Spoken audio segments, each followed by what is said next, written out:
Punjab national bank में 13,500 करोड़ के scam के आरोपी भगोड़े हीरा कारोबारी मेहुल चोकसी को बेल्जियम में गिरफ्तार कर लिया गया है। 12 अप्रैल को भारतीय जांच एजेंसियों ने प्रत्यर्पण की अपील पर बेल्जियम में मेहुल चोकसी की गिरफ्तारी की और चोकसी को न्यायिक प्रक्रिया के लिए जेल में रखा गया है।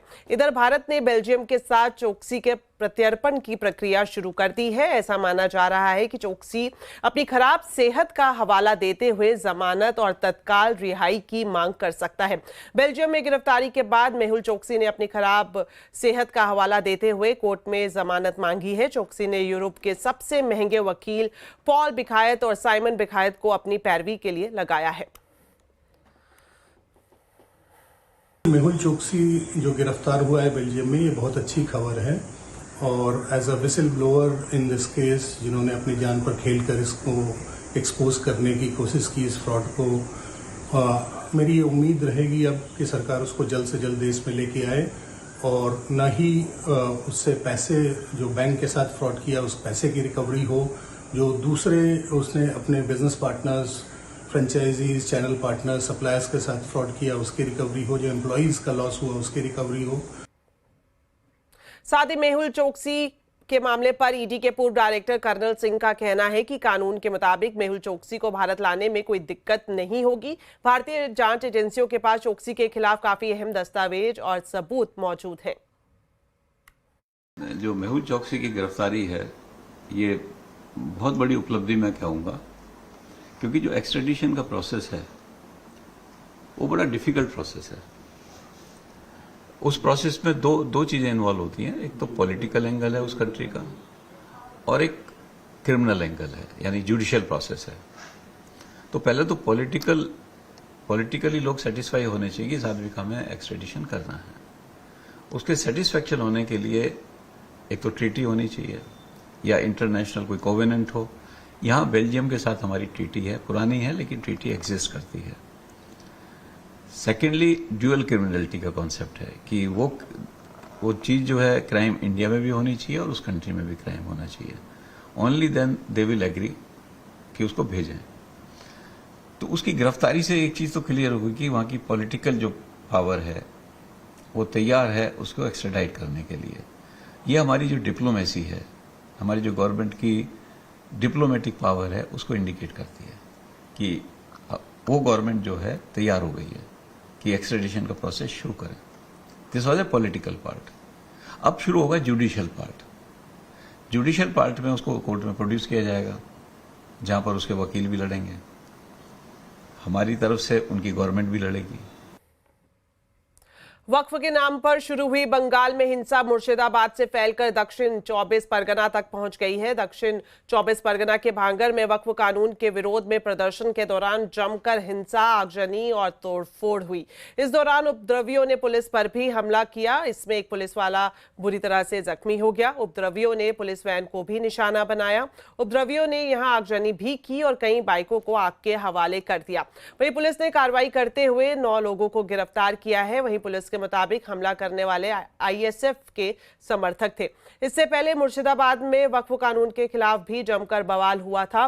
कई हिंदू परिवारों को हिंसा की वजह से वहां से पलायन भी करना पड़ा था। वहीं बंगाल के हालात पर केंद्र की भी नजर है। हमें ये जानकारी मिल रही है कि शुरुआती जांच में कथित बांग्लादेशी घुसपैठियों की भूमिका सामने आई है।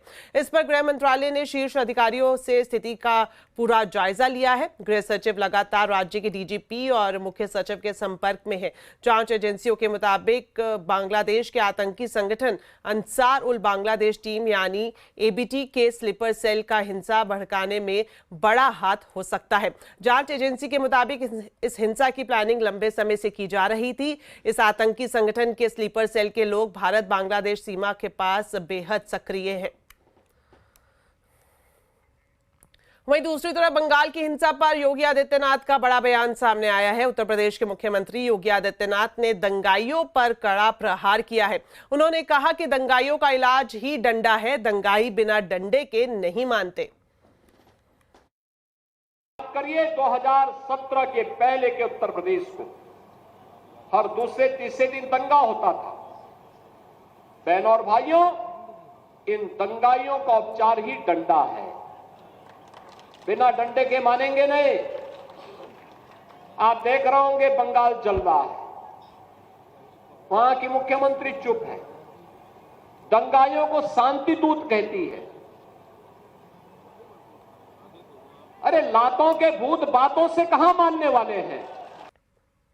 तो हिंसा के बंगाल चैप्टर का आज आवाज अड्डा में हम करेंगे पूरा विश्लेषण, जानेंगे क्या ये संयोग है या फिर प्रयोग है, आतंकियों का वक्फ के नाम पर हिंसा से क्या है कनेक्शन, वक्फ बवाल जला बंगाल 7:57 पर जरूर देखिए।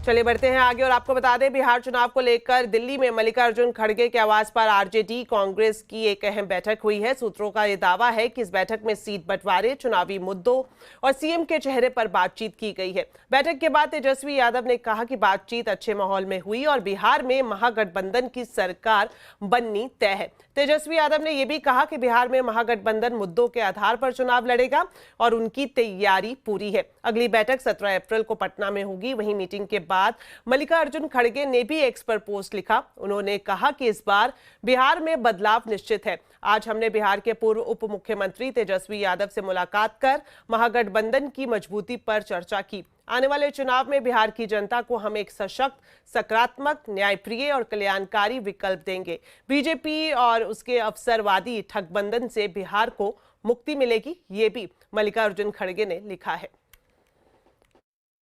सब लोगों की बैठक हुई है और काफी पॉजिटिव बातचीत हुई है और काफी पॉजिटिव बातचीत हुई है और हम सब लोग 17 तारीख को भी जो है अदर अलायंस पार्टनर के साथ जो लेफ्ट पार्टी है, वीआईपी पार्टी है, कांग्रेस और आरजेडी, पटना में भी हम लोग बैठेंगे। तो चलिए इसी के साथ बुलेटिन में फिलहाल इतना ही। आप खबरों पर अपडेट रहे, CNBC आवाज से जुड़े रहें हमारे सोशल मीडिया हैंडल्स के जरिए। नमस्कार।